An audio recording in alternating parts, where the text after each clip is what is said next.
Dr. Elisabeth Kendall is a Middle East expert and president of Girton College at Cambridge University. Elisabeth, thanks for joining us. Now, the Houthis control large parts of Yemen. The government of Yemen is backed by Saudi Arabia. Is this 2022 truce effectively over now? It certainly looks like it's on its way out. I think that the truce was becoming increasingly fragile over the past 2 or 3 months. That's what we heard from the UN Special Envoy as troop movements and clashes hotted up. And now it really does seem that that truce is over. And it's not just a question of the Houthis clashing with the government, the internationally recognised government. There are also many fractures inside the south itself. So we're not too far away from Yemen descending into quite a fragmented civil war again. And then on Friday, a defence pact signed between Saudi Arabia, Pakistan and Turkey.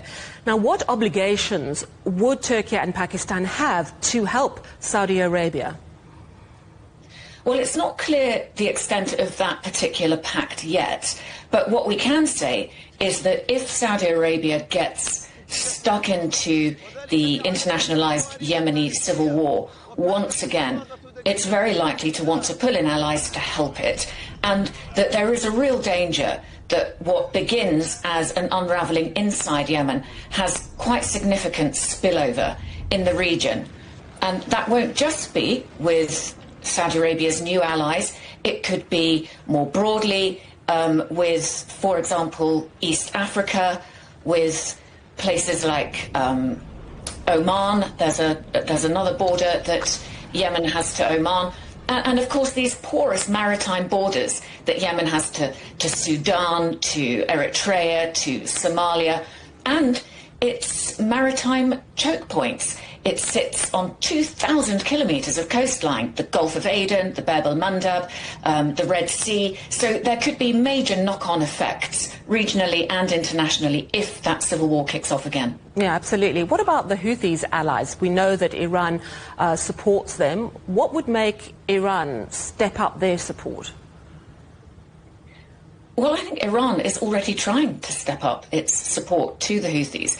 It's been proving more difficult for Iran over the last couple of years because its replenishment via maritime routes has been severely watched and therefore curtailed. Its attempt to land in Sana'a airport, military advisors recently, that was also thwarted. And so it's quite difficult. The issue here is that the Houthis have stockpiles. And so and also with regard to their ability to operate outside their borders, for example, in the Red Sea, they don't even need to be particularly sophisticated or accurate. It's an asymmetric conflict outside Yemen's borders, and that just means that they need to continue. And they will certainly be in a mood to continue because they're highly confident and they do believe that God is on their side. Thank you so much for chatting to us. Dr. Elisabeth Kendall is a Middle East expert and president of Girton College at Cambridge University.